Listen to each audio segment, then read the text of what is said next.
This is a excerpt from Stephen Hassan's website, freedomofmind.com. It's Stephen Hassan's bite model of authoritarian control. His dissertation was published in January of 2021 called The Bite Model of Authoritarian Control, Undue Influence, Thought Reform, Brainwashing, Mind Control, Trafficking, and the Law. And you can read his dissertation at the link posted on the screen. Many people think of mind control as an ambiguous, mystical process that cannot be defined in concrete terms. In reality, mind control refers to a specific set of methods and techniques, such as hypnosis or thought stopping, that influence how a person thinks, feels, and acts. Based on research and theory by Robert J. Lifton, Margaret Singer, Edgar Sheehan, Dalian West, and others who studied brainwashing in Maoist China, as well as cognitive dissonance theory by Leon Festinger, Stephen Hassan developed the BITE model to describe the specific methods that cults use to recruit and maintain control over people. BITE stands for behavior, information, thought, and emotional control. Before we go on, not all groups are cults, and not all groups have negative influence on people. If they do, you can tell the amount of control that your group is exerting on you by looking at the influence continuum or other tools on Freedom of Mind or other leaders in this space of uncovering and trying to help people learn about cults and undue influence. So the BITE model is behavior control, information control, thought control, and emotional control. There's a lot of factors that go in to seeing if some of these characteristics fit the group that you're a part of. And the reason I'm bringing this up at the beginning of the video is because these pop up in multi-level marketing companies. And the two men that we're going to be talking about today, Dominick Izzo and Ray Higdon, they either have ties currently with multi-level marketing companies, or they have position of control or leadership of people in multi-level marketing companies. I think that that's important to point out at the beginning of this video because of our reaction to the podcast and some of the ideas that both of them share on this podcast. And for full disclosure, both of them are pro multi-level marketing. And I would say that while they are pro multi-level marketing, that does not mean that most people get out of multi-level marketing with positive experiences. And there are a lot of people speaking up on, especially from Ray Higdon's Rank Maker group, who are exposing what actually goes on behind closed doors, and I will link them in the description below so you can go check out their content for yourself. To continue reading this page, it says destructive mind control can be determined when the overall effect of these four components promotes dependency and obedience to some leader or cause. It is not necessary for every single item on the list to be present. Like many techniques, it is not inherently good or evil. If mind control techniques are used to empower an individual to have more choice and authority for their life remains within themselves, the effects can be beneficial. For example, benevolent mind control can be used to help people quit smoking without affecting any other behavior. Mind control becomes destructive when it undermines a person's ability to think and act independently. You can find a ton of free resources on freedomofmind.com, and I would highly recommend checking out this page, checking out this website so that you can decide for yourself. I hope that you like this live stream, and let's begin.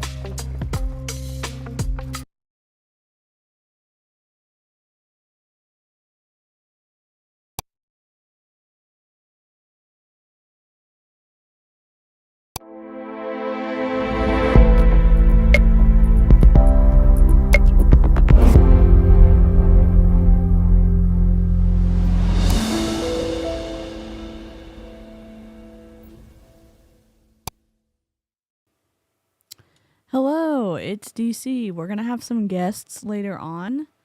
Maybe I should be bigger. I don't know. I'm going to have the border around for now because we're going to be having the border while we chat. I'm going to throw the live chat on the screen. I'm so excited to see everyone. Oh, and here's our first guest. Y'all will probably guess who it is. We're going to have more, though.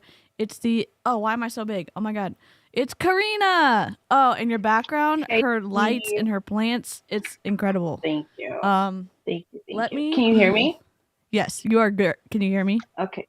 Yeah. If it starts cutting off, can someone tell us? Because last time I didn't know. But I'm hoping this time I just have my headphones and I don't have my microphone. So because they're Bluetooth, I'm hoping the connection is better. But I don't know anything about technology, so yes, live chat. Don't do us dirty. Let us know if she's cutting out. But you sound really clear to me. Live chat, have our sound back, please. And yeah. Karina, can you introduce yourself a little bit? Karina's a fellow creator. I know I just asked her to introduce herself. I like streaming with Karina whenever she's available. She's busy. She's doing all the things. She's saving plants. She's, keeping her kid alive and taking care of her house and rescuing dogs. It's a whole thing. And I'm happy whenever you can join me. So Karina, let everyone know what the deal is. Hi, for those of you that don't know me, my name is Karina and I am Mexican and therefore bilingual, and that is why I'm here. I like to make content, or I don't like to make content. I do make content in Spanish recently with English subtitles, just so it's more inclusive to everyone. And I really do want to focus on the Spanish side of things. That is why I take really long time to translate everything so people who don't speak Spanish can also enjoy the videos and help me get the word out and stuff. Like DEECEE said, I'm a mom to a little monkey who's 3 years old. His name is Leo. Also a dog mom to Coco Thomas, who we recently rescued off the street. And I am also a mom of plants and a wife. And I'm just the blunt bestie, I guess. You can call me the blunt bestie because I don't really like to tiptoe around stuff. But today I promise to be on my best behavior just because I already know that these two guys are gonna rile me the F up. So I did a little bit of snuggling the dog and the child before this to help me, kind of center down a little bit. Love it. That's why. Yeah, love it. It's so glad to have you here. We're gonna have I think Jessica's gonna join us. And also because these guys are running wild, sharing awful ideas about people and just life in general, I have included the transcript of their video in the description. It's free. You can click on it. You can read it. So sometimes reading it is better than having to listen to them.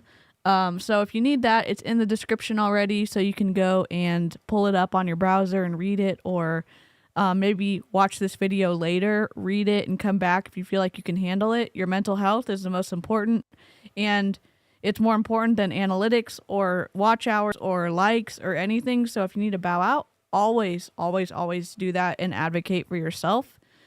So yeah, we're about to get started. Real quick, Dominic Izzo is in Juice Plus. Oh, and we have our next commentary buddy. Jessica, what's up? Uh-oh, I can't hear you though. I'm muted myself. I didn't realize Karina was here. Yeah, it's a whole party. It's gonna be a whole freaking party, and I am here for it. Okay, let's go ahead. Oh, so Dominic Izzo is in Juice Plus. Ray Higdon was in another multi-level marketing company that is slipping my mind. His wife is in a real estate network marketing company, and Ray Higdon has a rank makers group. Jennifer and Julie Anderson and Jennifer, I cannot pronounce her last name, but it's Rajala. They are exposing some of the stuff that went on there. So it's a whole moment and a half. So I'm going to be linking them in the description. So, okay. Dude, one time when I first moved to this area, my brother's friend invited us to this opportunity thing. So I'm like, let's go. We can meet and see people I haven't seen in 10 years. It was a fucking juice. Oh, it's daytime. Oops. It was a Juice Plus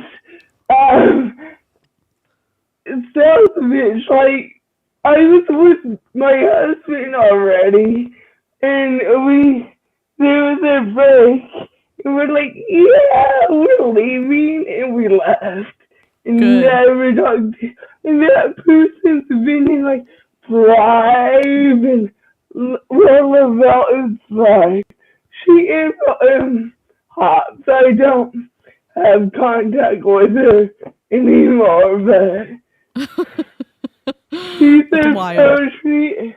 Yeah, no, like, when I went no contact with my mom, she tried to pitch me Lavelle from a depression. For going no contact. I'm like, I'm going to a mental hospital. I'm like a sane person. Yeah. Oh my God. Can I just say that I love when she curses? Like, that's like one of my favorite things on the planet. Yes. I love it so much.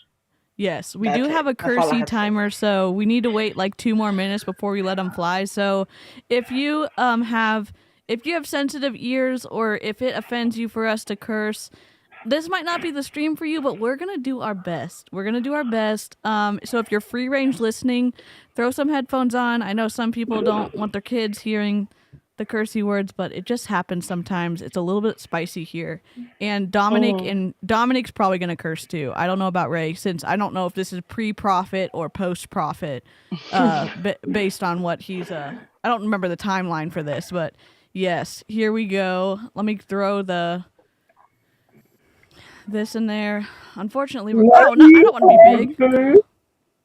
What? Love you, Harper. Yep. Oh my God. Same. Okay. Alrighty.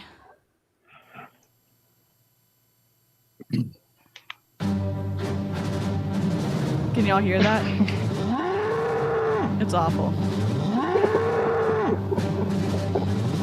All right, another Bull of MLM Network Marketing Warfare podcast. I got with me Ray Higdon today. Look at how uncomfortable Ray Higdon is. Look at how uncomfortable Ray Higdon is to be interviewed. I don't even know what's going on. His intro, we always get such a chuckle out of Dominick's intro. It's like Star Wars and then a bull, and I don't know how he came up with that, but okay, we're here. Ray sitting there like, what the hell is this? What did I sign up for? Yeah. He looks so uncomfortable. He does look so uncomfortable. Right in this one off the bat, because I know I talked about this for a few people, and I wanted to leave this a little bit excited. I didn't want to promote that I was having Ray Higdon on, because this is like having like the president on, if you will. It's like, you got to die to get this interview. So I'm fanboying. So he's blowing smoke up of Ray's butt. It's like having the president on your call. What are you talking about? Ray's not even in the top, like, I don't know where he falls on how much money he makes, but Ray's not up there, I don't think. Dear God. He's the president of his cult, allegedly. That's, Jessica, you make too much sense for this stream, for sure. Yeah, Jennifer, I don't know. Out for a little bit of a second. I appreciate you coming on. So far, all I have to say is ew. Just ew. No. Oh, how far are we in right now? We're only like a few seconds in. Oh God, this is gonna be a long call. Ray, thank you so much for that. I'm not going to get into an introduction, guys. Ray Higdon is one of the biggest names in the network marketing industry. And I'm going to tell you flat out, go to rayhigdon.com or search social media. It's not going to do justice to talk about his accomplishments. He has so much generous content out there for people to wind up absorbing into the industry. I guarantee he's impacted every one of us who's successful. Negatively impacted me, and negatively impacted the people who had an awful experience in Rank Makers. Julie Anderson talks about it, and Jennifer does as well. And you're talking about free content. When we've watched some of his free content, I wouldn't say it was, I don't know. It doesn't feel beneficial to me, but oh well. I don't know. Yeah, like what is he trying to charge for? Yeah. Good point. Dang. This is awful so far. this industry. So I really want to get into a great conversation. If you're interested in finding out who Ray Higdon is, go do the research. It's well worth it. You will spend hours finding out who this man is and what he's done with our industry. So Ray, thanks for joining today. Really appreciate your time. Yeah, thanks so much. Thanks for having me. 100%. I'm just excited. Listen, let's get into this. The network marketing industry Sadly, can you pause it?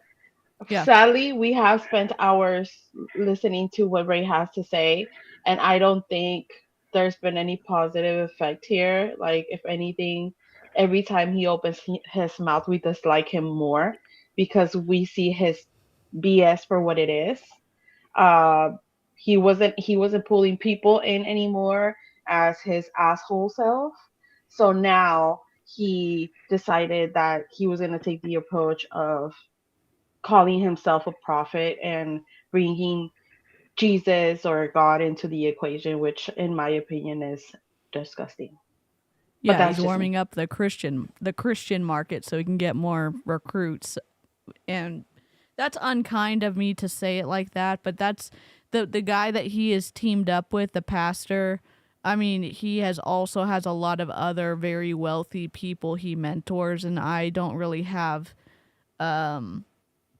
for me, being as gullible or impressionable as I am, I don't know how Ray doesn't see that he's being taken advantage of by his pastor mentor, because that guy only teams up with super wealthy people, and those people are making large donations to this guy's tithe or church or organization. And listen, I really hope that if he I'm not a Christian, so I don't know like the correct terms or whatever, but if he, for lack of better words, did get saved and now he's trying to find a nicer, like a better, whatever that means, path of being a human, I hope that if he's like legit with it, I hope that it's like true. Yeah. However, I don't believe that's the case. Sure. And But again, that's and just me. we want people to feel comfortable here, at least on my channel. We're not bashing on Christians. We have a lot of critical questions of this guy based on what he said in the past and what he says now that is wildly twisting scripture theology for personal profit. And that's my opinion on what he's been doing. Julie Anderson's been breaking down his stuff, and so have a few other people. This is only a few months old. I think this is 2 months old from what I remember. I want to clarify that by no means am I trying to like discredit Christians or attack in any way. I myself am religious. I'm not Christian, but I am Catholic, and I very much am. I try my best to be respectful of other people's faiths. Sure. And not really like talk about it. But I think in this case is relevant to like address it a little bit because we've seen him be a very different person. Not that people aren't allowed to grow or change or whatever. It's just after some of the stuff we've seen, it's a little bit hard to believe that it was just such a quick change. And, you know, just some of the things he's saying also to aid him in recruiting people and stuff. It's really gross to me, at least. And I feel if I was a Christian, I'd probably be offended listening to some of the stuff that he's been using to recruit. But again, that's just me. Yeah. Yep. All right, let's Unbelievable growth in the last 24 months because of the pandemic. You know, people like me for years were always trying to get people on the living room presentations, always trying to get people to do the virtual businesses. And then when we saw the pandemic hit, we saw our opportunity to go, well, now we're going to utilize Zoom. And now people are looking to find jobs and income. What I want to talk about, the positive and the negatives that you've seen in the last 24 months of the industry, the growth-wise, because we've had companies have 3% increase in sales, companies that are 50 and 60 years old reporting 12% increase. The industry's exploding, but you, from your position, you've got a unique eye to see so many nuances of this. What are you liking that you're seeing with the industry, and what are you not liking that you think needs correction? Yeah. So yes, this is, I was joking at the beginning when I said I didn't know if this was pre or post profit. This is, I think, after he had his conversion. And again, even if I think it goes along, like there's been a little bit of swirling that has happened about recently with some people being critical of others in the multi-level marketing space of like trying to say, hey, we speak up against deceptive practices and this doesn't seem to align with that. What's going on? Meaning like there's no information control and there's no behavior control. We're not saying, oh, just because you're part of our group, we're not going to be critical of potentially dangerous things. So as Christians, or if you're a Christian and you're saying, hey, I know you just had this conversion experience, but you're still being manipulative. You're still harming others. You're still twisting things to personally profit, which seem to be outside of what the Bible teaches. What the hell's going on? I think you can still be critical of people if you're associated with them without, you know, burning the whole group to the ground. So, I don't know. Oh my God. That was perfectly said. So, thanks, Karina. I back that. Yeah. Well, I'm like, and maybe this isn't like even what you're talking about, but like my dad always said that he thought the most was his best friend. And that made them best friends because they also worked together. And they're fighting all the time. They were farmers. But like, it wasn't, oh, we're besties, we agree on everything. Hell no, they fought constantly, but they loved each other to death. Yeah, that's a great point. That's a great point, Jessica. Let's see. you know, you're right. I mean, the pandemic did some, you know, really interesting things. I mean, it used to be such a wild idea for the average ordinary person to work from home or make money from home.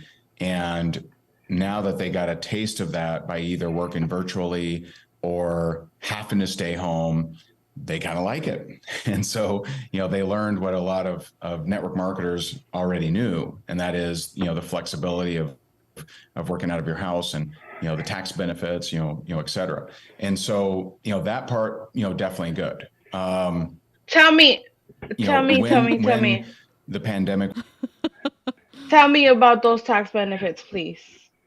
Oh, yeah. And also, why are you comparing? Because people who are working remotely for actual businesses or that own their actual businesses are actually getting paid. Yep. Meanwhile, reps and MLMs are pretty much working for free. And sometimes they do get paid, but how much, it doesn't matter how often they get paid, because sometimes we've seen checks that they forget to blur out for like $15. Yeah. Just because you get paid doesn't mean that that's like, it's not fair. It's not fair. They're working, they're putting in too much work and getting paid basically nothing. Yep. If anything, a lot of them come out in the hole from the companies. So I don't know what you're talking about, sir. I was gonna say what Janet said. Has anyone looked into PPE loans or whatever PPP loans? Like, did Ray get any? Because I bet you he did. That's a great question.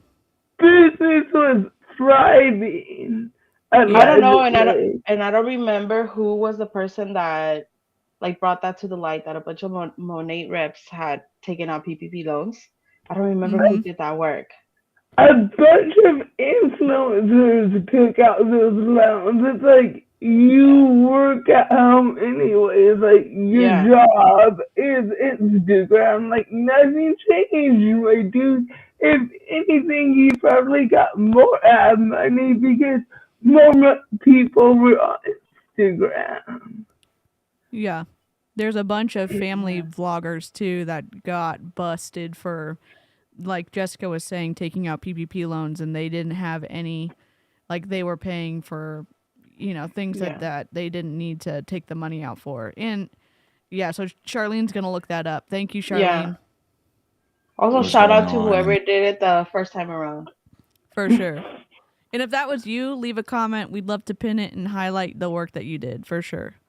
the quarantine and everything, there were definitely people, freaking out. And, I think most companies saw a big jump, like you said. For some of these companies, they missed the lesson of connecting with these people, and those Look at same Janice people comment. have since left. And so there's Terry LaCour took out 16 PPP loans for over $3 million total. It's 25 minutes. Holy shit. Oh my God. That's a ton. That's a ton. Now, I know he has warehouses and stuff, but that's a ton that he took out. Hey, Melissa. Dang.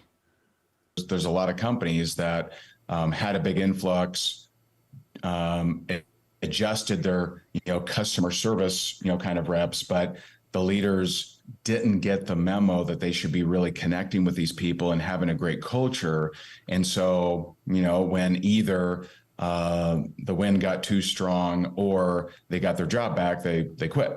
And so there's some companies that are dealing with having to lay off a bunch of people because they brought on all these people because of the explosion. And then when people weren't getting connected and not staying and leaving, then they had to let those people go. And so, but the big thing is, I forget who said it, but once a mind is stretched, it can never go back to the same shape. And there's a lot of millions and millions of people now that have a taste of working from home, that have a taste of making money from home. And so, network marketing became a possibility for a lot more people than had ever considered it. So I just want to say something really quickly. They're both talking in kind of calm voices, seeming reasonable. And I have seen Dominic behave in less than ideal behavior with how he's gone after people in the anti-MLM community. The language he's used, the derogatory language that he's used.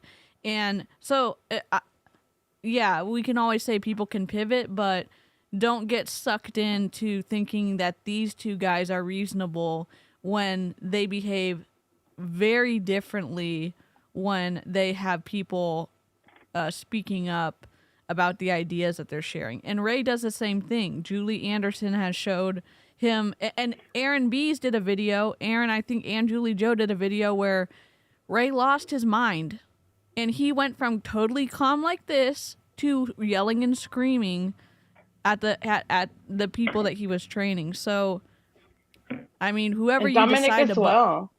Yep, Dominic as well. Dominic as well. Just the way he talks to women and then to men, completely different. Because we've seen it. So don't be fooled by the rocks that they got. Yeah. They're shitty. Look at the whole history men. For sure. Yeah. All right.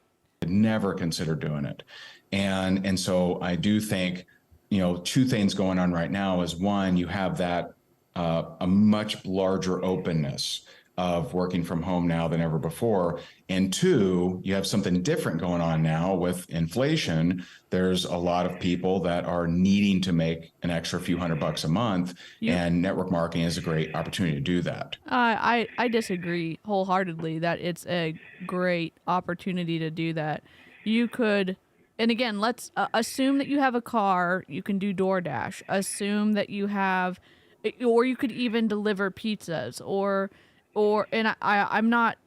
I'm talking about things that need limited training. If you have it, then you can actually, when they're talking about the $200 a month or the $300 a month that network marketing can add to your life, well, they never talk about the $150, $250, $350 a month cost that it is for all the inventory, then the extra time for reach outs with a job that you can, or a part-time job you can get. Once you leave that job, you can just go and do your other job, or you can go home to your family. With network marketing, you have to reach out to leads. You have to engage with your warm leads. You have to follow up with your customers. There's a lot more work than just saying, this is a great opportunity and you can get that money you're looking for. Yeah, and if you really want to work from home, there's like plenty of options. Like not necessarily if you're not a techie person, for example, I'm not a techie person. Yeah. However, a few years back, I was working at I spoken about this before, at a laundromat, and I was the manager, but I also did all the clothing and all the cleaning. It was like a one woman show, and then I would have someone to come in like close up or something so that I could go home and take care of my kid or whatever. And at the time, I actually used to take Leo with me. I would strap him on me in the baby carrier and take him with me. And then once the owner decided that I could no longer take him with me, was when I was just like, well, then I'm not coming to work. I'm not just leaving my kid. I have nowhere to leave him. Someone's cooking something. But what's it called? So what I started doing is a lot of my clients that have been going to me the 7 years that I worked there, they were like, well, we don't want anyone to wash our clothes. So what I did is I gave them my information, and I was like, if you still want to, I live in the area, you can come and drop off your stuff to me, and then go and pick it up. Or if it's really like in a pinch, I can go drop it off.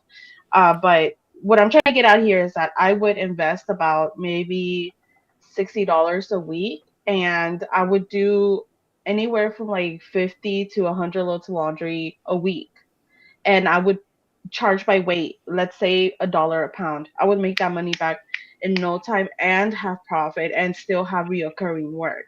So Yeah. if tech is not your thing and you don't know how to computer, like I don't know how to computer, there's plenty other things that you can do, cleaning houses, or there's a lot of people that do like maintenance on like shoes and stuff, and just work from your home. Like it's not necessarily like a fancy computer job. That's what I'm trying to. Yeah. That's what I'm trying to get out here. It's like I'm about to pick up a social media client. Like I didn't mean to become a social media person, but whatever I create good content when I do it. But he pets it and pet logs, like that's his business. And he's like, will you run my social media? I'm like, I literally have to just post videos of like you playing with animals. Like, no, like, of course I'll do that, but like, that's a simple way to make money. Like, there's the Rover app that Jesse Lee likes, and there's so many ways to make legit money. Yeah. Yep. There are some things that companies need to work on, and I look at what companies are thriving, and to Thanks, me Charlene. there's two main components to it, and there's maybe a couple secondary components, but one of them is the ability for someone to make a decent income by retailing product. Not everyone wants to be a super recruiter. Not everyone wants to be a leader. And so there's way more consumers than there are consumer entrepreneurs. And so There's way more consumers than there are consumer entrepreneurs. What the hell are you talking about? What? Izzo looks confused. Even Izzo's like, what the actual F? I know. Here, let me I'm look gonna at need the some whole ranch quote. with that salad. Consumer entrepreneurs. Also, you So are the not consumer everyone. entrepreneur because you are the customer. You are the one that bulk buys your products. Yep. So his exact quote was, not everyone wants to be a super recruiter. Not everyone wants to be a leader. And so there's way more consumers than there are consumer entrepreneurs. It still doesn't make any sense, Ray Higdon. What the hell? Oh, let me read the PvP info for the Higdon group, if that's okay. Yeah. Let me. What I think Ray did there was admit that it's all about recruiting. Yep. Because he said there's more recruiters than non-recruiters. That's what he was saying. Okay, I just did not understand that. I'm glad you're here to explain that shit.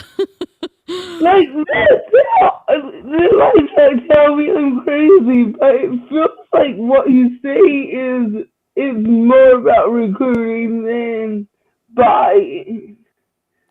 Yeah. Wow. And if the product was actually good, would you not make your commission off of selling a good product instead of having to recruit people so you could make money? I don't know. If it's a good product, MLM wouldn't sell it. That I would say in general, yes. I know there are some good products in MLMs. Yeah. Okay. I know. I still use stuff in my stash because I have it. Not For gonna sure. let it go to waste. I'm looking at the PPP stuff that Charlene sent. I guess do I click on that? Well, let me I guess keep playing the video.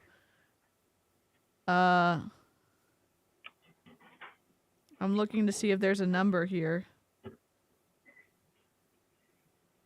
Sorry, I got distracted, y'all. I got tacos.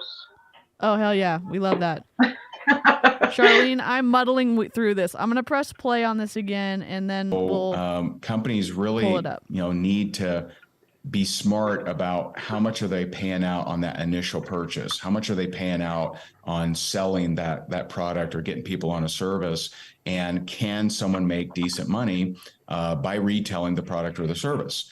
In the past, most network marketing companies, you really couldn't, right? You would sell a $100 service, make $2, or you would sell a $100 kit, make some volume, which would equate to $4 or $5. Pause.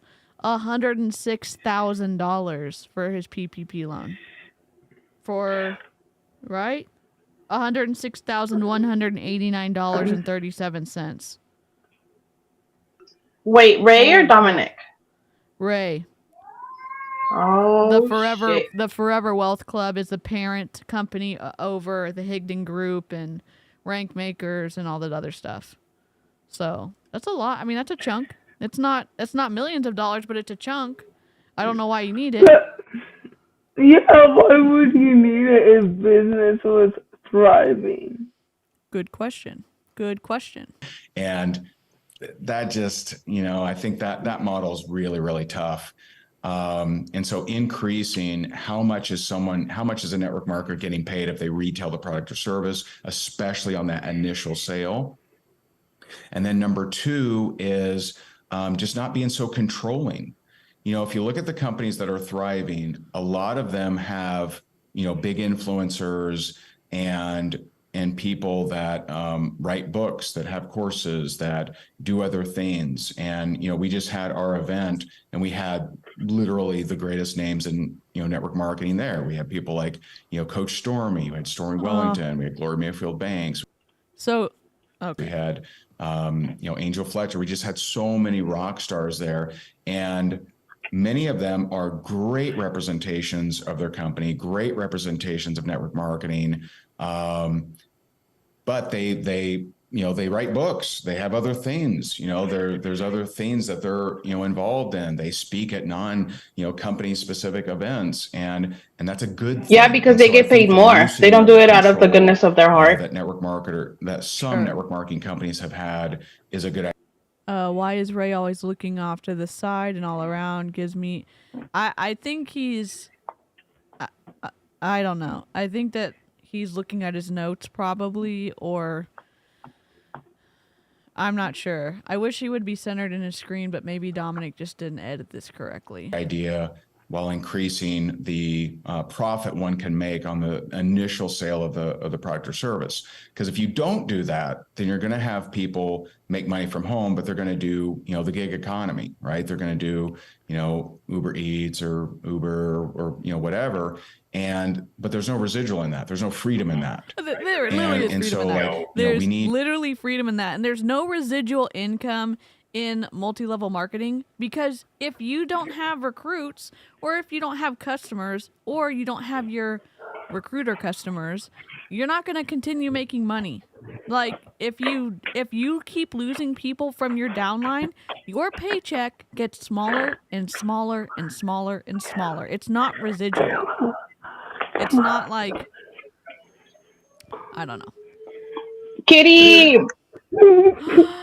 Hi, Yeah, I was gonna Elliot. say. Also, they don't have to reinvest, or they don't have a PV and a GB to reinvest to qualify to make their money. So like Yep. they gotta spend money to make money. Uber Eats doesn't have to do that. Yep. Yeah. I mean, they have to, I mean, if they already have their car, great, and then they have to pay for gas. But even if I used to do ship it. So I would go pick up people's grocery orders or whatever they wanted and deliver it. So I'm paying a little, I mean, obviously time, I'm paying a little bit of gas, but you make well and above what you'd spend on gas by tips and what ship it pays you for every delivery. So I'm just saying, like, he's talking down to those gig jobs or the gig economy, and it's actually like really good for different people if, you know, they're trying to make a little bit of extra money. Now, I know not everyone has a car. I understand that. Oh, hey, Hunter. To lean in where we're strong and get people to understand that, you know, you bring in a customer, you're getting paid on them forever, and No, you're you know, unless not. they stop ordering. And that's a very, very big advantage that we have over most other options. You're teaching. You get paid unless they stop RayHigdon.com. ordering. Then how are you getting paid? Then that's not forever. Forever Yeah. and stop aren't synonymous. Yeah. Oh my gosh. Oh my god. And again, it's like, so you have to keep your customer ordering. So you need to find a customer who likes your product, who will never stop ordering. But I can't imagine. I mean, let's say, even if you like milk, okay? Maybe there's some weeks as an adult, you're not going to buy milk because you don't want to eat cereal or something like that. Or maybe you're allergic or whatever. I'm just trying to say, like, even if there's a product that you buy all the time, there may be some weeks where you're just like, I'm not in the mood for this, so I'm not going to order it. And so that's, from what I understand, that's the case with everybody. They multi-level marketers treat their product like it's a consumable in a way that people need to eat to live. But a lot of them, it's like, okay, well, I don't really want that product this week, so I'm not going to order it. Or I don't want that product this month, or I have too much, so I'm not going to order it. So if you... Go ahead. Finish. No, just like, so if a lot of different customers start doing that, all of a sudden, that consistent paycheck that you thought was going like this maybe starts to wobble downwards.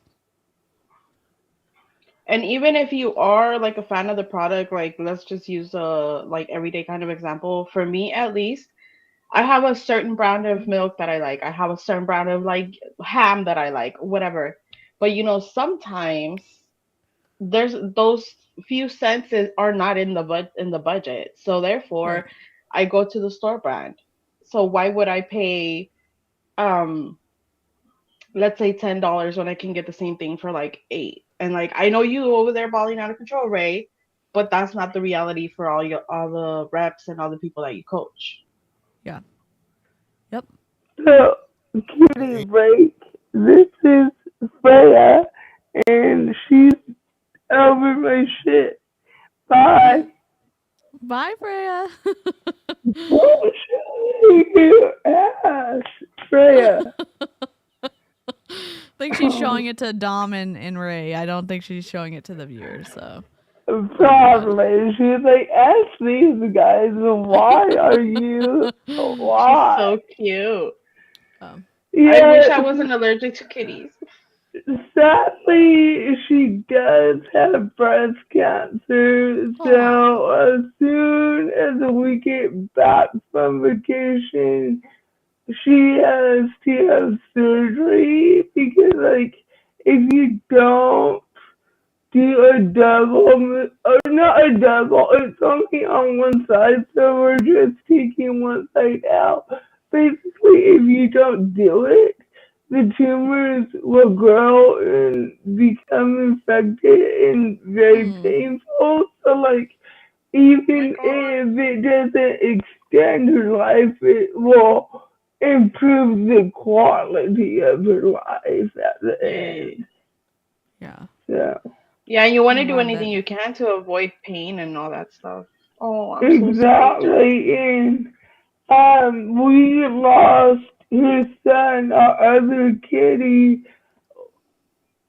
not even a month after my dad passed, and he started getting sick like the day my dad passed, and we thought it was just stress of like having my brother over, and we missed it, and we didn't give him the fighting. We couldn't. It just happened so fast. So this time we're like, no, we can fight this. So we hate that we have a trip planned, but like we need to take a trip before we handle this. Like we need the mental break. Yeah, for sure. it's understandable. And I mean, you didn't know what the other kitty, so you know, like if you would have known, and if you were able to take care of him the same way, of course you would have. I'm so sorry about your kitty. It happened so fast. Like my dad passed August 26th, and the cat passed September 20th. Oh, so it was fast. That was really fast. Yeah. Fast and rough, and I don't know how I survived. Yeah. I so don't sorry. know how you did either. Your life has been you've been on a rough ride recently, that's for sure. Yeah. I don't know what to say except that, you know, all the good vibes, and you know that. We talked. Yeah. I love you guys. Love you. Love you too, Jessica. All right, let's ruin these good feelings with Ray Higdon and Dominic Izzo. Okay, here we go. You can Google you can YouTube you, and your teaching. I remember years ago listening to you. You're very methodical. You're very business when you wind up teaching, and it's almost like it's not the opposite of your personality, meaning that you have a very. We have to engage people by entertaining them, and then the result is to educate them. And I can't believe the first time I saw your content. Damn, Dom, you're gonna need some chopstick if you're gonna keep kissing ass like that. Then when I listened to you, it took you extremely seriously. I was very impressed. I'm like, okay, this man is teaching this industry. Why do you think that even with people like you again, I don't know how many years you've been doing this, where you're constantly offering education in this industry. Why do we still have such a bad reputation for this industry when unbelievable value like yours is available for anyone? Why is this industry still got this stigma? Because of assholes like you and Dominic Izzo. You know, in any other business on the planet, if you get negative reviews, you respond to them by saying, I'm so sorry that happened. How can we make it right? And you track where the ball was dropped or where the issue happened. And then you go back and you respond to the review, and then you fix the system within your business. In multi-level marketing, here's what happens. Oh my gosh, I had a bad experience. Oh, well, you're a hater. You're trying to ruin my money-making opportunity. We're going to shun you. I don't know how to explain it any differently. Like, the way they handle problems in MLMs is wildly different than most businesses handle problems and fix them. I just don't get it. Because it's trash. Yes, Kat. Oh my god. Dang. Here we go. I mean, there's a lot It's me. of. Hi, I'm the problem. It's me, Ray Higdon. There's a lot of reasons for that. One of the greatest benefits of network marketing is also one of its issues, and that's the low barrier to entry. So, you know, if you Okay, you buy a Domino's franchise, it's $250,000, and they tell you it's a 10-year return on investment. So that means before you profit and put $1 in your pocket, you're working 10 years, right? Crazy. And so what kind of person is a loosey-goosey, hey, I'll give it a shot? going to buy a Domino's? No, that's like someone saying, okay, buckle up. We'll make this happen. 10 years, we'll be in the black. And so, the fact that, most people can join a network marketing company for $100, most people treat it like that kind of transaction. And oh, give me a break. In Prove It, you can sign up for how much it is, but then you have to buy an inventory pack, which is hundreds and hundreds, if not thousands of dollars. And Mary Kay, when I signed up, sure, the sign-up fee was $99.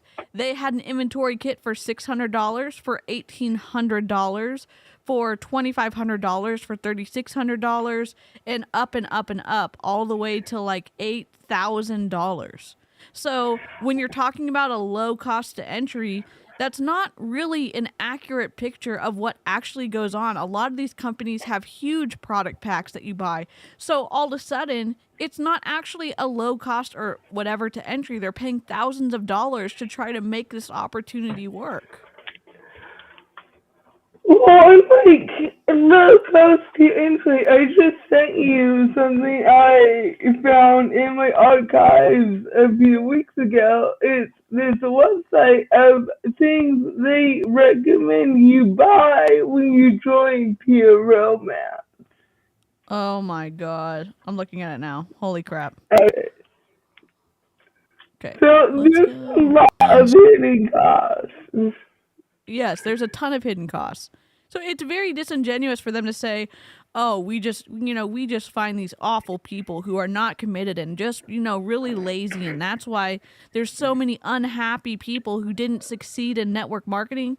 Give me a break. Just it's not accurate. It's unkind and it's unfair to paint the picture when a lot of times it's the salespeople's fault and it's the leader's fault for putting these huge burdens on the independent contractors to like, you need to recruit so you can actually make money, so you can actually hit this rank, so that I can hit this rank.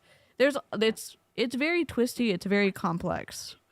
Yeah. Also, first of all, how dare you disrespect pizza like that? Pizza is delicious. Hell yeah. And also, we've seen and heard a lot of MLM reps who have been stuck at the one of the bottom ranks for 5, 6, 7, 8, 9, 10 years, and they still don't make any money. They continue to lose money. So there's no comparison. You saying, oh, if you get a franchise, it's a 10-year return on investment, because at least they get their investment back. That's not something that can be said for MLM companies. Yeah, and even so leave pizza out of this. So, like, let's say you pay $250,000 for the franchise fee, and then it's built for you. So, like, that is the cost that's included for building the building or renovating it, putting all the ovens in, etc. And then you are required to pay a certain percentage amount every month. You're still able to pay your employees and buy the ingredients and normally, maybe not initially, but like pay yourself. So you're also paying yourself and your employees and the franchise fee, and you're also putting money to pay back that $250,000 cost. So it's not just we're suffering for 10 years, not able to live and not able to eat if I decide to go with a pizza franchise. Well, if you own a pizza franchise, you can eat pizza. That's very true, Jessica. That's very true. Oh my God. So, they don't have to have continuing education. They don't have to have a degree. They don't have to even understand anything really. And so they get in not knowing much, not being trained very well, and even the training they are presented with is optional. And they go out there and left to their own devices, they say stupid things. They say things like how easy it is or whatever. And so just to kind of, I think a big issue with network marketing is it's for some, at least, it's hard to compare to anything else. So when you can't compare it to anything else, you kind of discard it. He's saying it's hard to compare it to anything else, yet he promoted Tim Sales' ripping apart 𝐔𝐒𝐄 and Tim Sales was comparing network marketing to real estate as well. So he's not very consistent in what he's saying about the the uniqueness of the network marketing situation, because all of them also say it's just like running a business. It's just like being your own business owner. And that's, in my opinion, not the case. Not the case. Also, did he just call people stupid? Like he was Yep. like, they don't know, they're not very smart. They don't have any continued education. First of all, sir, ain't nothing wrong with not going to college. Yes, I said it like that on purpose. So, Ray. Second of all, the training that they have is optional for a reason, because it's not a cult, and also because they are given and they are allowed to seek out other resources that aren't within that circle of the pizza place. They're allowed to ask people for other opinions. They're allowed to ask other businesses how they run. It's not just that one little echo chamber situation. So I'm gonna need you to start making sense and stop calling people stupid, sir. Thank you. Yeah, and he's also saying like, oh, network marketing has treated all these people wrong by, not making training available. When have you ever been on a Beachbody team?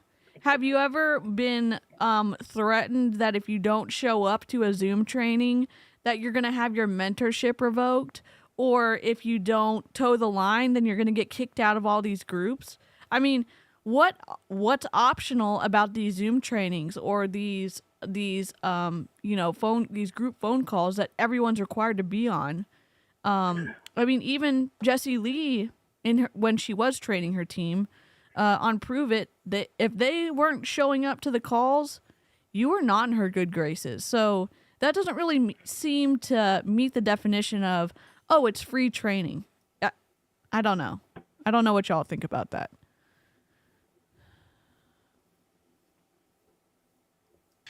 One of my good friends and someone I really respect, Tim Sales. Oh, God. He ran the math on real estate, right? On being a realtor, which I don't think anyone, thinks is a scam or, has a bad name or anything like that. But he ran the numbers. And every year, about 700,000 people in the United States pay for the exam materials to become a realtor. Okay. So money's out of pocket. And I would argue, someone might argue that, they're just trying to learn real estate maybe. Well, if you're going to learn real estate, you don't buy exam materials, right? If I want to learn philosophy, I don't buy how to pass the philosophy exam, right? Literally, when you take a philosophy class in high school or college, you have to buy the philosophy book, and I don't. Isn't that a textbook? Yeah. Wouldn't the textbook be your guide to passing the test? Yeah, and there's also a book for the real estate exam as well that you learn what you need to in the class, and you have the book to study, and then you can pass the real estate exam. What is he talking about? Imagine doctors not having to pass tests to be a doctor and not have to go to school for like 10 and plus years to be a doctor. Sir, you are not making any fucking sense. None. Well, doctors are always learning new stuff. Yep, continuing education. They have to. They literally have to. My pause game is so strong today. Oh my God. All right, let's go. I buy a philosophy book. And so same with real estate. I think if you're buying the exam materials, then you're trying to get a license in real estate. And so about 700,000 every year by the pay for the exam materials to become a realtor.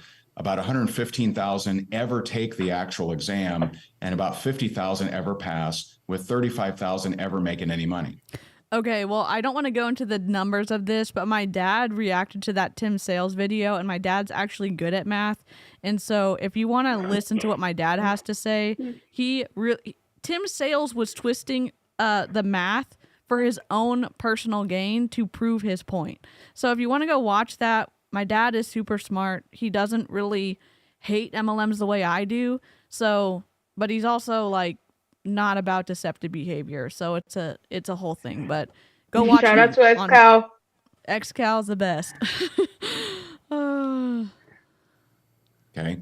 So out of 700,000, 665,000 pay money in, but don't make any. Why isn't there a big expose on this? That's not a Because scam. everyone understands Oh, it. not a scam, right? Oh Because my God. you know why there's no expose because it's like Maybe it's because they very get understood. accurate They statistics. Yeah. didn't Maybe do that's the why. work. Oh, Yep. that buzz Now in network game. marketing, it's some kind of mystical or mysticism, magic. I don't know. You know, people are confused if they're not making any money, but they haven't talked to anybody. They haven't showed up to anything. They haven't offered the product. They haven't offered the service. They haven't prospected anyone. And there's confusion because maybe they were told it would be easy. I don't know. My experience isn't everyone's experience. I sold a crap ton in Mary Kay, and I sold to people who were not in my network. I did the work, and I found the people to sell to. But the dangerous part is my upline was dead set, and it's what we're saying, stars earn cars. And she also had the mindset that you have to have enough inventory to be able to service your customers. So she said, until you get a full inventory, you have to keep reinvesting all of your profits until you get a full inventory of like $12,000. And so I was selling a lot, but guess who earns commission off whatever volume I buy from the company? My upline. Guess who earned a commission off whatever I sold? Not my upline, because the instant commission was already done when I placed the inventory order to service my customers. So it's very twisty.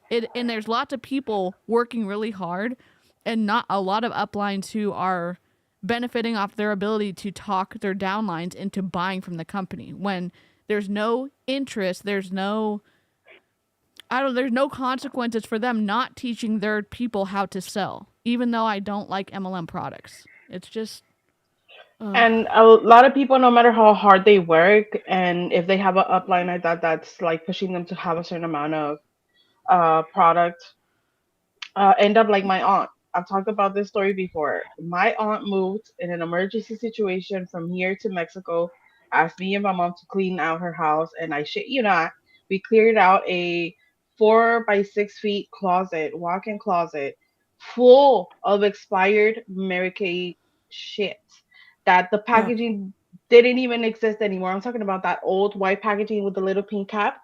It wasn't the updated pink with the ombre black or whatever it is now. It wasn't that. She had a bunch of Tupperware. She had a bunch of just any MLM you can think of. She had a closet full of that. yeah. So no matter how hard they work, it's not attainable, or it can be attainable, but it's not sustainable. Which is why a lot of, and I know that has nothing to do with this, but that's why a lot of Monet reps are shitting their pants right now because a lot of people are leaving. Yep. Not sustainable. Yep. What's crazy in peer romance is not uncommon for people to convert travel trailers or buy conversion camping vans and turn those into mobile boutiques and keep those fully stocked with the product. Oh my God. So That you must be have tens of thousands of dollars. Yes, like it's insane. The pictures of these bands of, I'm not gonna say what Erin I'm once gonna say. Erin once told me that she was walking around with, I think, $31,000 worth of merch of stuff. Holy shit. Yeah, when I she was working for Love Week. believe it. Yeah. She was, and I was like, wait, 1,300? She's like, nah. 31. And I was like, what? What? Wow. Don't quote me, but the number is up there. It was like, I thought it was $13,000. No, wait. Was it $13,000 or $30,000? I don't know, but in my mind, in my little small mind, I thought it was like $1,300 worth of stuff. No, That's not what she's talking about. I thought it was 13,000. I think so. But it was it was 5 digits. It wasn't the 4 I was thinking. No, it's 6 digits. Wait, no, 5. Yeah, I can't. It's Friday. It's okay. You're good. It's a lot. Yeah, but it was a lot of money. I was thinking it was 1,300. No. It was 13,000 or 30,000. I don't remember. I think it's let me text her. Okay. In real estate, there's no confusion. My wife does luxury real estate here in Naples, Florida. And if she hides her business cards in a drawer, tucks away her signs in the garage, she can pretty much guarantee she's not making money. It's not a mystery. She's not like, I don't understand why. She understands why, because she's not talking to anybody. And so a lot of the people really confused that they didn't make money in network marketing, just didn't talk to anybody. And so we're the only performance-based career that there's confusion and there really shouldn't be.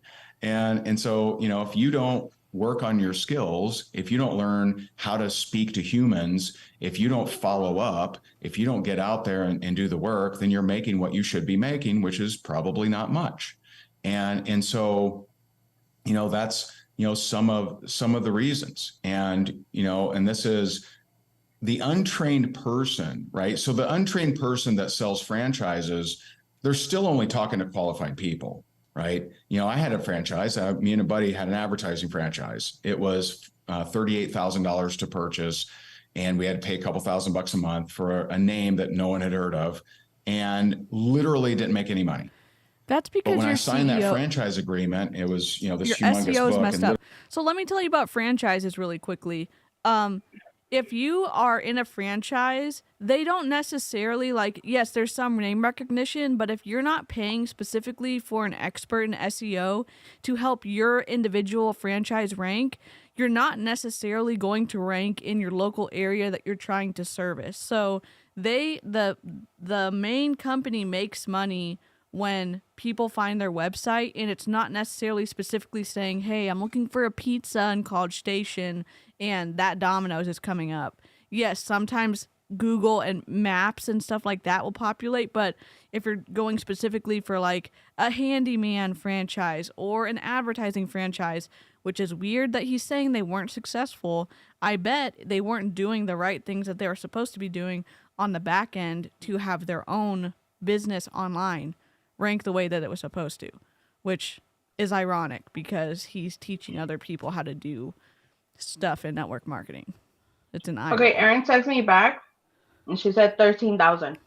Okay, cool. That's what Janet said. I popped it on the screen too. So Yeah, it's still a yeah. lot. That's a whole crap ton. I didn't want to That's a lie, crap y'all. ton. I didn't want to. Oh, no, you're good. Caught You're out good. here spreading misinformation. No, you're good. We're good. I thought it was 30. I just have a crazy memory when it comes to numbers. I don't get it. Yeah. No, that's good. Literally every page says probably not going to work, right? There's full disclosure there. They didn't hype me up and tell me how easy it was, right? They told me that it probably ain't going to work. And, you know, bad timing, I wasn't ready, whatever, it didn't work. And so, you know, too often people aren't. Sam, which was the false equivalency? All All of it. All. Just got done with my ride. What have I missed? Well, Dominick Izzo is sucking up to Ray Higdon and called him it is like having the president on your podcast when Ray Higdon is on it. Ray Higdon is telling us how only dumb, lazy people aren't successful in network marketing, and they recruit dumb, lazy people because they're not paying enough to get into network marketing. And that's where we're at. It's cheap to join network marketing. Yeah. He also said that. It's cheap. Yes. Yeah, Yep. and Dom is about to run out of chapstick for kissing butt. That's where We we're have a at. little chapstick emoji in the live chat, a little Little lipstick chapstick. emoji in the live chat for Making a little Dom. chap there, Dom. Yep. You the untrained person is talking to another unqualified person. And in that scenario, they're very likely to hype it or say how easy it is or try to, get pushy with them, et cetera. And that's just not what I ever did. Like if Not Ray someone Higdon asked talking me about pushy. when I was building a team, if someone asked me, well, how long until I start making good money? I wouldn't pull the exception. I wouldn't say, well, that guy Dave, he started making 10,000 his first month. You never know, bro. I didn't go there because I didn't think they would do that. What I did instead is if they said, how long until I'm making big money? I'd say, what if it takes 5 years? Then you need to do something else. And it is meaningful for people if they are giving up their rent, money for food, money for medical care, things that they actually need, and saying, I'm going to put it in multi-level marketing anyways. What is her name? The number one Monate rep, whatever her name is, Tony Van Schoik, was not able to pay her rent and used her rent money to buy her Monate stuff. That is wild to me that even that they would recommend, hey, you know what? Risk the home over your head or where you're renting or where you're staying to try out on this lottery situation with a multi-level marketing company. It just shows lack of care for the people that they are trying to recruit onto their team. I don't know. It just seems wild. Yeah, I've heard people say too, like, oh, they almost turned off my electricity because I was 3 months behind because I was really trying to make it in this business. I've heard that before. It was also Monet rep. I can't remember her name right now, but yeah, that's wild. Don't stop paying the stuff you need to live. Don't do that.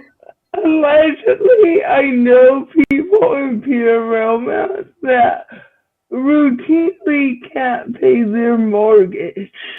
Oh, allegedly. No. If you're on a team, if you're on a team and you're saying I can't afford to pay for the product this month, and their recommendation is, well, just keep trying, just whatever. That's not a healthy place to be. A normal thing would be do what you need to keep you and your family safe and protected and healthy. And if that means you never order another multi-level marketing product from our company, that's what you need to do. Who's going to say that? Not the people we've been listening to. God. Sell your cat Harper. Allegedly, this person may have had 7 cats at the time, so. I love a little cat house. I love it. 7? I don't know. I don't really have prejudices about cat ladies because sometimes, you just need little floofs around and. It was 7 cats, 2 dogs, 2 kids. It was always a fun time around there. Floofs are good for the soul. Yes. Floofs are good for the soul. Yes, absolutely. You're good. You gonna make big money in 5 years in some other way? You got a rich uncle gonna pass away, really liked you, right? And so, just being more disclosure, not using the exception, and being more qualifying would really help a lot of the problem. I want to talk about why you chose to do this. You could have just stayed and grown and had one of the biggest teams out there and you chose to teach. You chose to teach in an industry. Oh, because he's a philanthropist. Because those who can't teach. That's why. Yeah, because he makes a crap ton of money in rank makers. And I would say it seems like it would be exploitive if you had a lot of people paying for your training and a majority of them were not seeing the rank ups that you promised them. That seems to me like it could be exploitive. But that's just me, MLM hater. Okay. Where a lot of people need to be handheld. And I'm sure you get this nonstop with your exposure. People, they sometimes don't want to grow. They just want to be around, Ray Higdon and the other people who have the microphone. But you choose year after year, person after person. Who? it's probably Who the impossible to say fuck that wants they're to be around this misogynistic man who uses everybody, yells at people, loses his cool at the drop of a fucking hat, and literally tries to intimidate women? I just saw that video from Julie that she did, where the other girl I'm sorry, the other woman confronted her. Yes, I'm sorry, I'm terrible with names. I don't mean anything by it. But you know what? The way she confronted him, but instead he wanted to be condescending and be an asshole to her. Yep. Who the fuck wants to be around that? Not this me. bitch. No. Yep. And I don't. It is wild to me that nobody on the call that she was the only one that stood up to Ray, and she corrected him and said, "No, that's not what I said. This is what I said," and that nobody else. And again, I'm not trying to be critical because there's a lot of control that goes on in those groups and tactics to control and align people to Ray's deal, but to sit aside and not speak up for them, it's like, oh my gosh, if this had been in a regular situation, like at a coffee shop or at Target or whatever, and you saw a guy randomly berating somebody else, wouldn't you hope that someone would stick up for the person or say, look, you're being a bully, like, what the hell's going on? Or go, you know what I'm trying to say? Like, it's wild. Shoot. That you've affected, you keep pouring into people. Why are you just not focused on you building? Why do you keep giving back in an industry that does vilify us? It does wind up calling it this and that, but you just keep going forward. And I've never seen any negativity in anything you're doing. You've never seen any negativity in anything you're doing? Have you watched his content? Have you watched the reels where he's mocking others? What are you talking about? Is this for real? Why is it? And then how do you maintain such I think it's more than positive. Why do you maintain such a strong outlook on helping others? Yeah, Because he gets paid, that's why. He makes money. Yep. Interesting story. So in 2015, we sold a course and it did really, really well. It generated almost $1 million in 10 days. And we got literally like thousands of testimonials, all these people sending testimonials. And it was like, man, this is awesome. People, yeah, this is so cool. And then one day I accidentally hit a button in the back office because I'm not very, technical astute.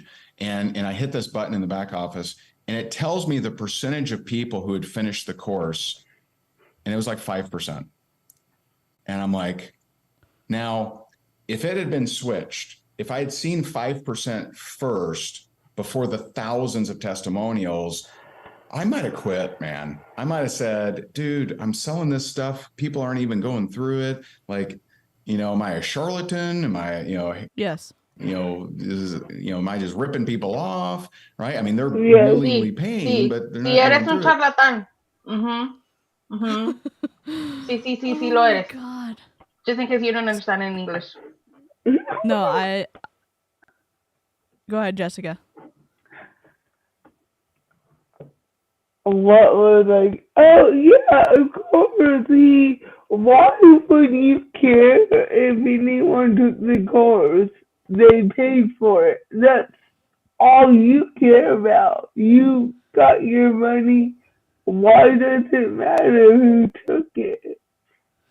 I mean, sometimes it matters. I mean, if we're trying to be somewhat fair, if you really did care, if we're taking it and it was actually helping people, sure. Now, if you're talking about in a 10-day period, you almost did $1 million, people probably haven't had time to finish the course. Yeah.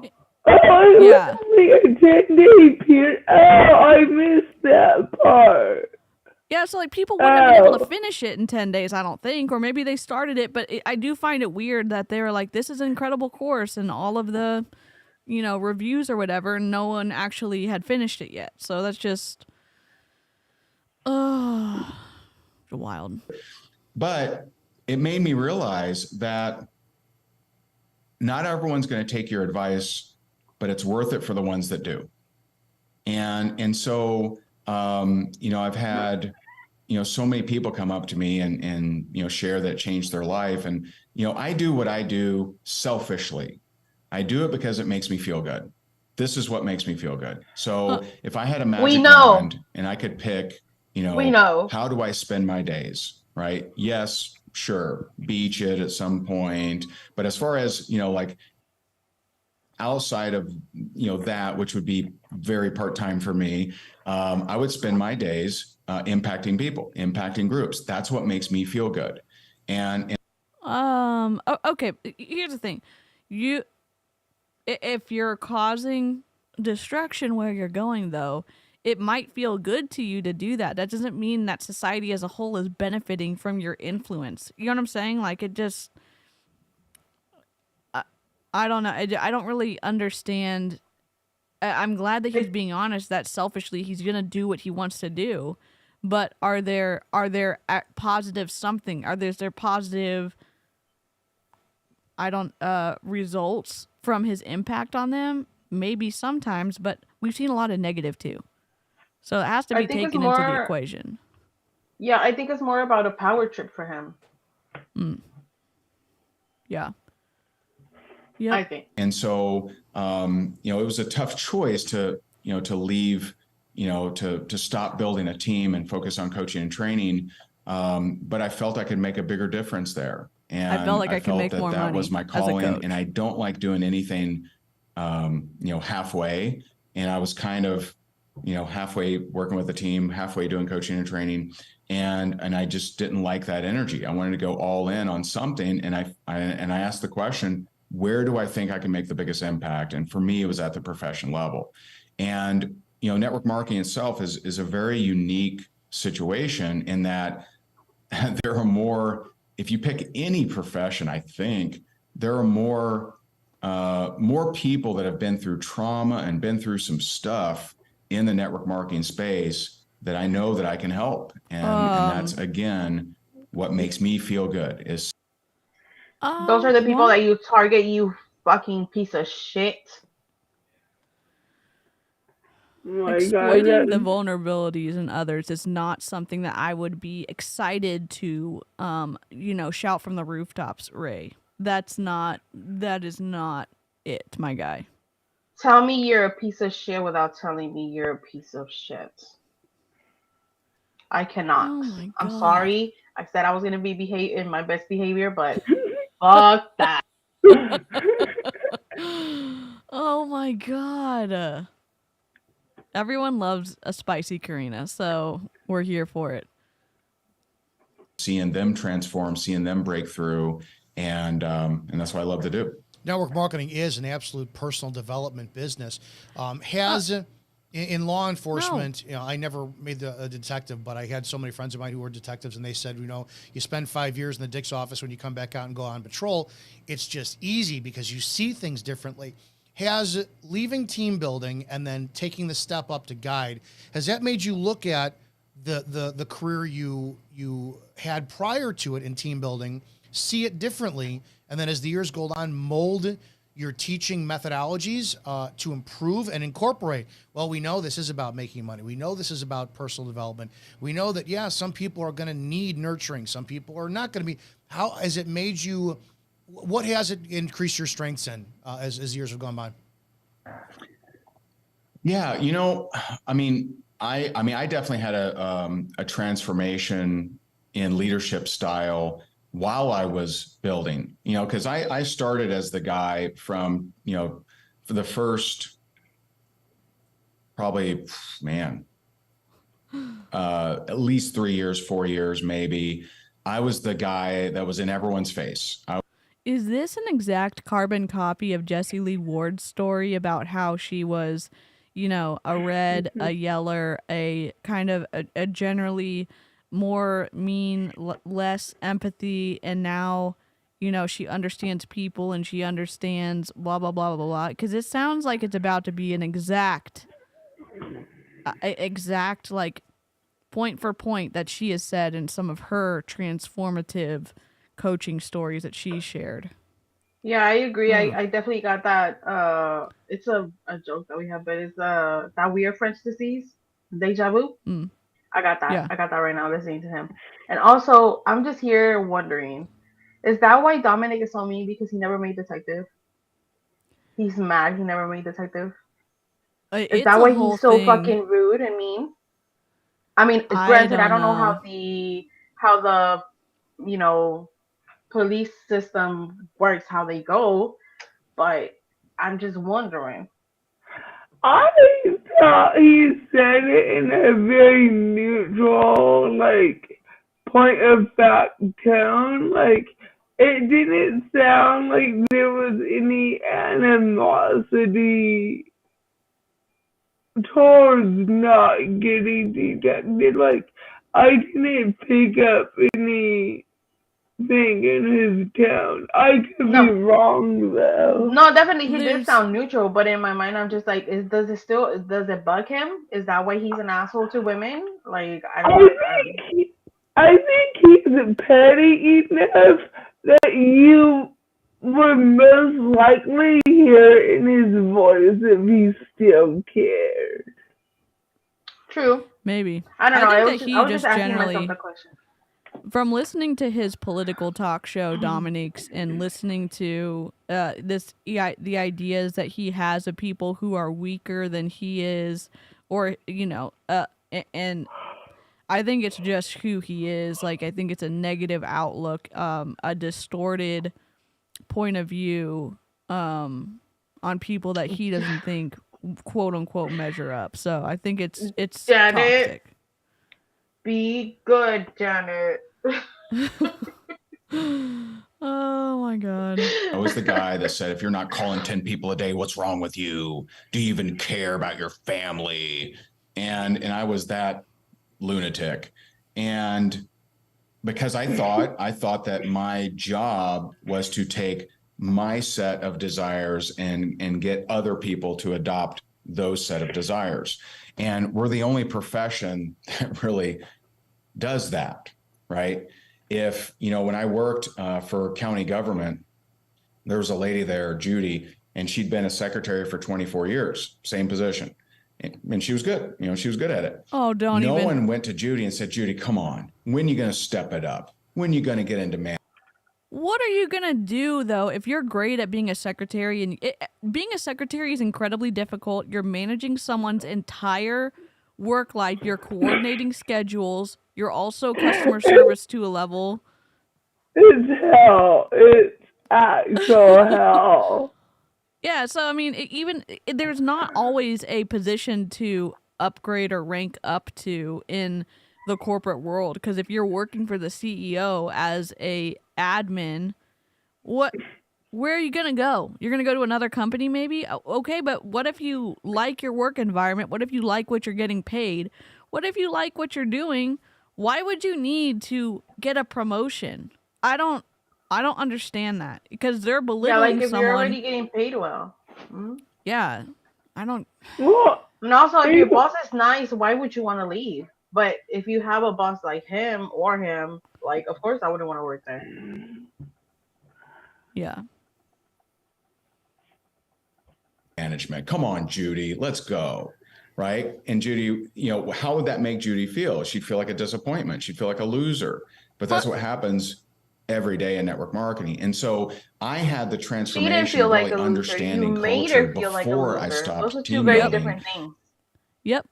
And then from being what Jessica? Well, I mean, like, just to bring it back to the pandemic, like, didn't we learn during the pandemic that every level in a corporation is important? Like, didn't we see how when the bottom drops, how everything starts to crumble? Like, isn't that what we really learned during the shit show? Yeah. Yep. That people matter and positions matter, even if they're not, even if there's smaller, whatever that means, they're all cogs working together to make something work well. And when they're gone, it impacts at scale.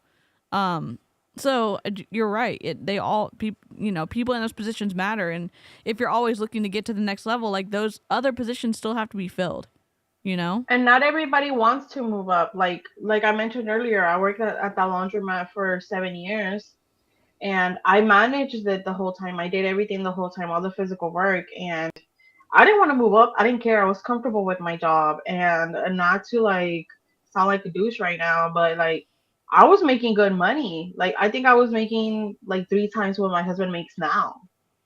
Yeah. So, I didn't want to move anywhere. I want to stay right the fuck there because Right. I was doing good. I had a good boss. Nobody was behind me screaming, yelling, degrading me, being condescending to me, nothing like that. I basically Well, ran the place, so why would I want to move? and like when I worked at the university I worked at, there was an full-time position that opened within our department, and I was the only temp that did not apply for the position. And I'm like, why would I want to work full-time and have you as my direct supervisor? No, thank you. Yep. True, Kate. What Kate said. If you move up, sometimes it means more responsibility. Not everybody wants that. Yep. Absolutely. Yeah. Correct. Out of team building, I've just realized how many leaders struggle with that. How many leaders are so stressed because they're constantly harping on why their team isn't doing anything. And instead of that, they should be doing something very, very different. And so I'd like to, like most things in my life, I transformed first. And because of that transformation, I can help others transform. What? And, not just in leadership, but in, emotions and, What? how to feel about success. How about how you treat people? Where's the transformation in actually caring about the people and speaking to them in a way that shows that you care, like not that you care, but that you respect them as a human being? Because we didn't see that, especially in how Ray treated people on those Zoom calls, or treated Jennifer on those Zoom calls, or even on the other Zoom calls we've seen where he's lost it before. He treats them like children, and that's not, as a adult, that's not a good way to be treated. Also, I think what he doesn't take into account, and the reason why I'm bringing this up is because, like, I've had this happen before, is that not everybody, like, he can't sit here and sell this one plan to everyone because not everyone learns the same way. I am very much and again, it applies to me. That's why it kind of like came up in my head right now, because I am very much I read the directions, I follow directions. You don't have to repeat things to me. On the other hand, my husband, he is a visual learner. Yeah. He's a visual learner, and sometimes you might have to repeat things to him a couple of times. Same thing with Leo. Leo is very much a visual learner. You don't really have to repeat things. He's like a mashup of both of us.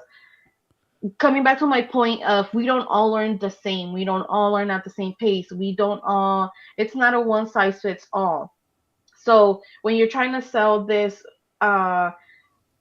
program or this coaching, whatever, to someone like me who immediately pick things up, and there's some of my husband in there, and instead of validating the fact that they're even trying, you're treating them like shit, being condescending, making them feel dumb.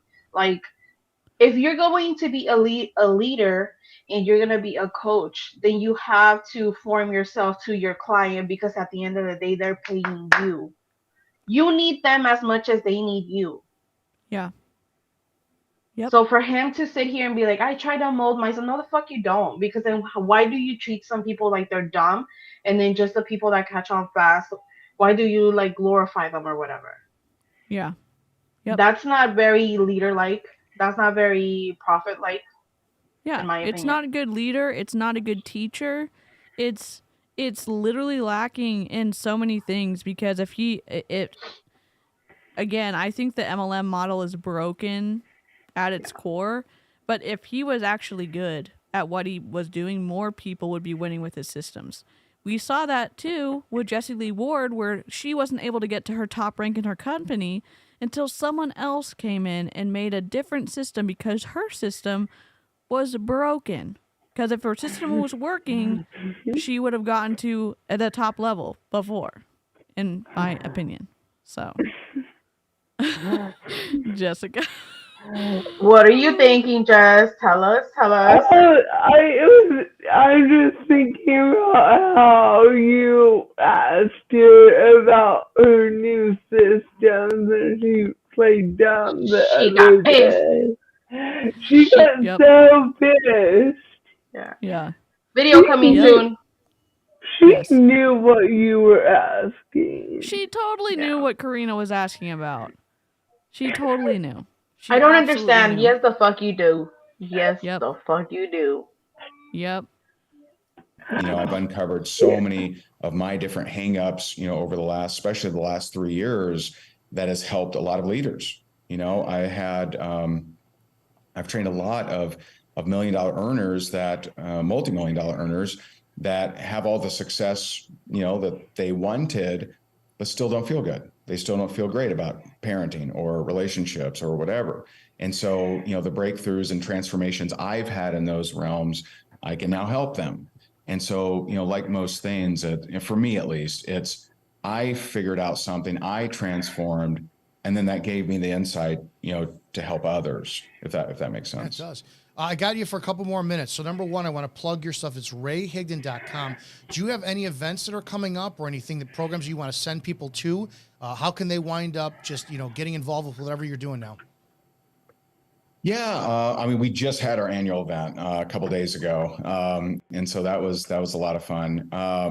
I would say the best, if they're trying to, you know, learn from me, is probably YouTube. You know, higdongroup.com/channel. We have hundreds and hundreds of videos up there, you know, around topics of, you know, leadership, recruiting, making money, mindset, a lot of mindset stuff, branding, Instagram, etc. And so I would check those things out. And then, you know, I do a lot of fun skits and, you know, goofy stuff on my Instagram as well that people like. Yeah, and if anybody ever wants to check out Ray's content, you look at an Instagram, go check out the YouTube content. The value, it's incredible. It's just Ray, you are a master at entertaining and engaging. What? And then, all right, now sit down. We're going to educate you. All right, I got a couple more minutes with you. Give me one or two things that you think that the future for network marketing holds that could be different. Meaning, you know, the system's never going to change. Contact, invite, show the plan, follow up, repeat. Do you think that now that people are starting to take it a little bit more seriously, that we're seeing the numbers? I think some studies I saw that at $300 billion in the last 2 years in the network marketing industry. Do you think that it's gaining more validity, gaining more traction? People are going to be working from home. Do you think the industry will change a little bit? Or what do you want to see, or what do you see the direction of network marketing heading in the next 5 years? Yeah, I think, you know, one shift that I think we're starting to see is we're starting to see less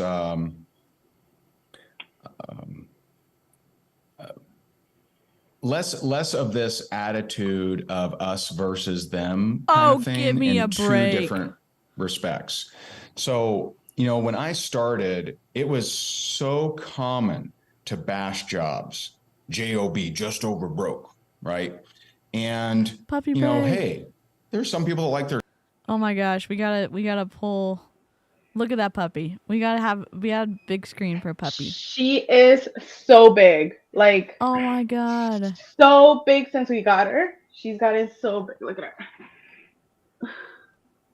Oh, sorry, Jess. I don't have Discord pulled open yet. I can pull it open. Discord. Look at that face. We Say hi, love a Coco. puppy break. All right, you heavy, bye. Oh my gosh. Okay. Jobs. Whoops. And And so I think that, you know, the industry has matured some in their language of not being us versus them in that scenario. And there's still some old schoolers that you know, that do that stuff.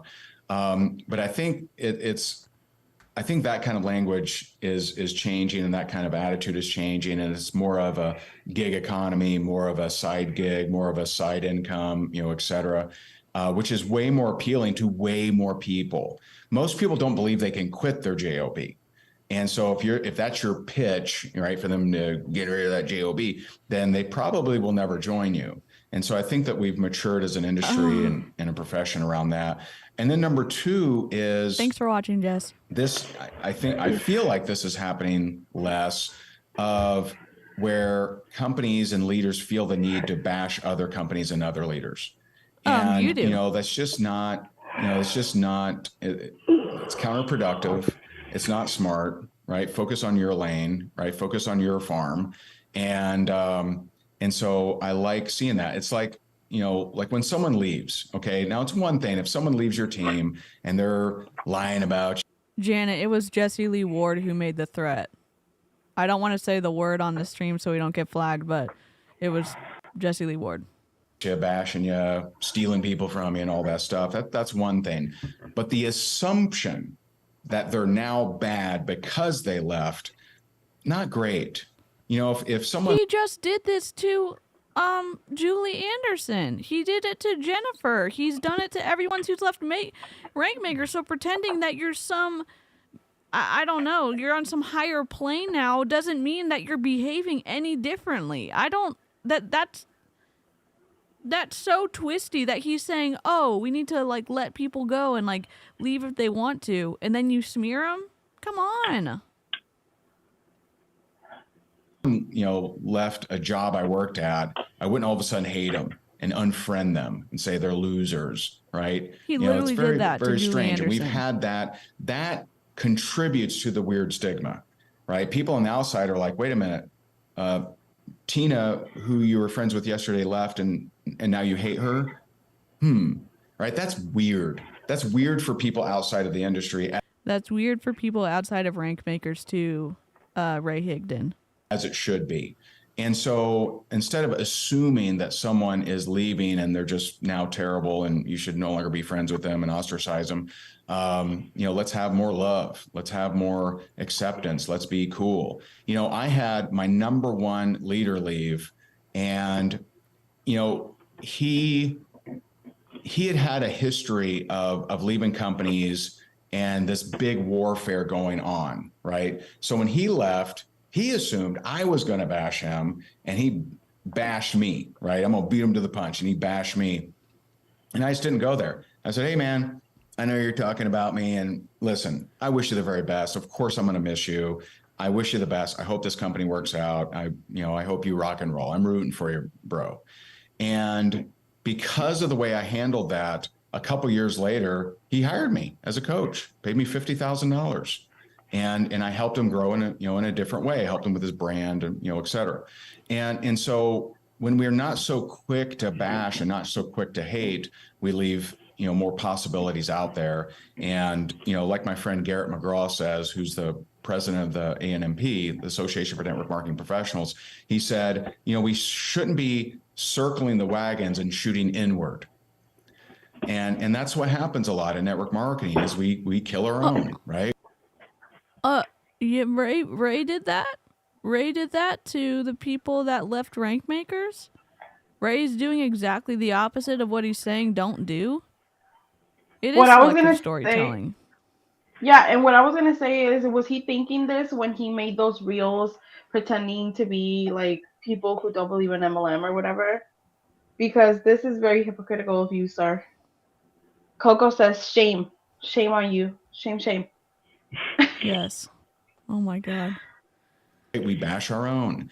And instead, let's just focus on growth and helping people, because there's a lot of people on their hands and knees every night looking for a solution, looking for a way to make more money, looking for a way to, to meet cool people. And network marketing is full of a lot of really cool people.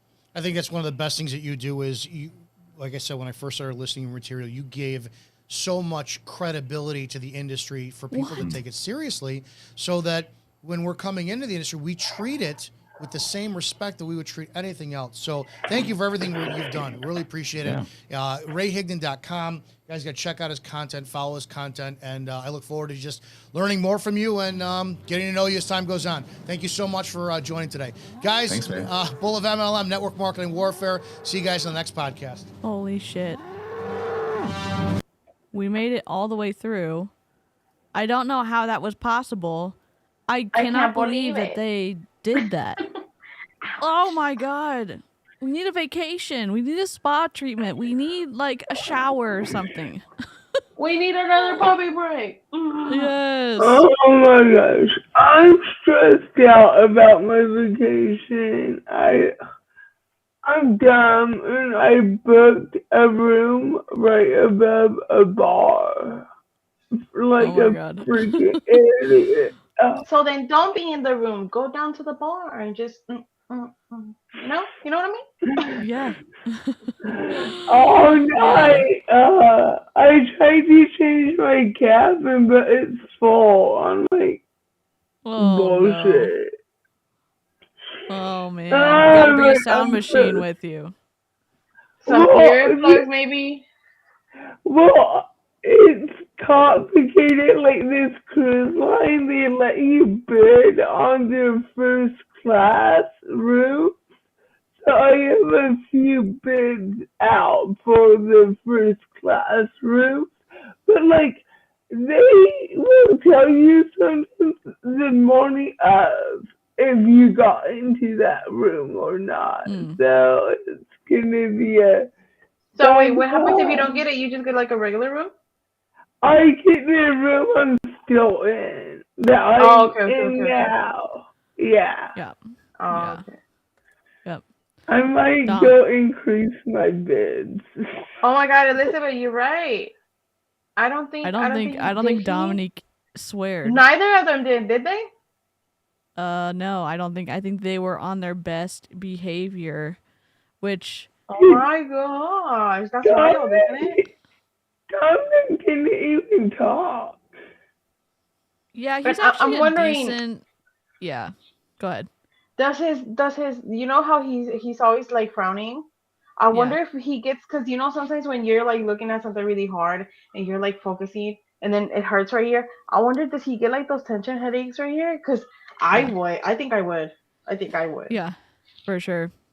For sure. Because he's always like frowning or not like frowning, but like, you know, like straining his forehead. Which, I mean, hey, do whatever. I'm just asking because like I can't see that not happening to me. So like if I stay like this for a little bit, I probably have a migraine.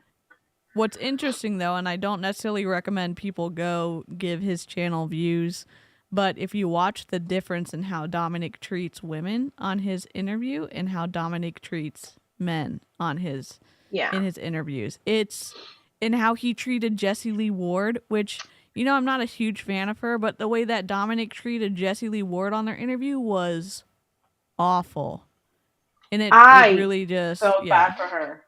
Karina, who is the spicy leader of the you know, holding people accountable in the empire, she felt bad for Jessie Lee Ward, which is wild, you know? Wild. Yeah. He called her a thief, and he called her like baby girl or something like that. I don't remember. It was a minute back. Very but I was like, degrading. I was like, you really gonna sit here and let this man talk to you that way? Like, I thought you were the baddest. What happened? Stand up for yourself, man. Oh no, she openly talks about how she's a sub for men. Like, she dominates women, but men, she does not like dominating men. That's gross. Yeah, she talks about that all the time. She's like, men should be dominating. I don't like a man that's submissive. It's a turn off. Well, I mean, you don't have to be dominating or submissive. I just feel like there's a mutual respect there, especially between men and women, or actually just people in general, you know. But like, to let a man address you like that and call you the B word, no, that's gonna be a no for me, dog. Like I felt so bad for her, and I thought about that for days after we made that video. I thought about it that for days. I was like, holy shit, I'm really here feeling bad for her. Like, Yeah. it was disgusting. It was disgusting. I would never be okay with him treating anybody the way that he Anyone, but treated it's her. yeah, And yeah. the fact that, and again, if you even if would Jessie Lee Ward be okay with Dominic speaking to one of her godchildren like that? I don't think so. So why is she okay with him treating her that way? I don't know. It's just really it seems to show like his true colors when the differences in how he interviews people that, you know, fit his traditional gender stereotypes. It's wild. So Yep. I think we're gonna wrap this up. Thank you if y'all suffered through that that interview between Dominic Izzo and Ray Higdon with us. We appreciate it. We appreciate your insight in bringing the facts and sending me the links in my Instagram about the PPP loans. Thank you so much. Replay crew, much non-culty love to you. If we missed anything, if you have some insights about this interview, leave them in the comments. I'd love to see what you have to say. And Karina and Jennifer and Julie and all of the creators that I mentioned in this video who have been talking about Ray will be linked in the description, so y'all can find them easily. So Yeah, thank you for having me, and also for everybody that hasn't stopped by yet, if you want to, I had just uploaded a new video, and it's in Spanish, but there's English subtitles. I did have a premiere for it. So if you guys would like to show me some love so that I can get out more, that'd be great. I really appreciate that. And Heck thank yeah, you, and I'll share DEECEE, it to for having community me, post. and thank you, Jess, Of for being course, awesome. don't cancel me for my shit takes. I'm new at this. No, you're good, Jessica. Listen, you're if good. anybody's getting canceled or here is me, all right, you good. Ain't nobody looking at you. You good, Jess. Y'all are good. Y'all are good. Thanks for coming. I appreciate having battle buddies for this podcast, and I'll catch everyone on the next live stream. So have a good evening or day. Bye, everybody. Bye. Bye, guys.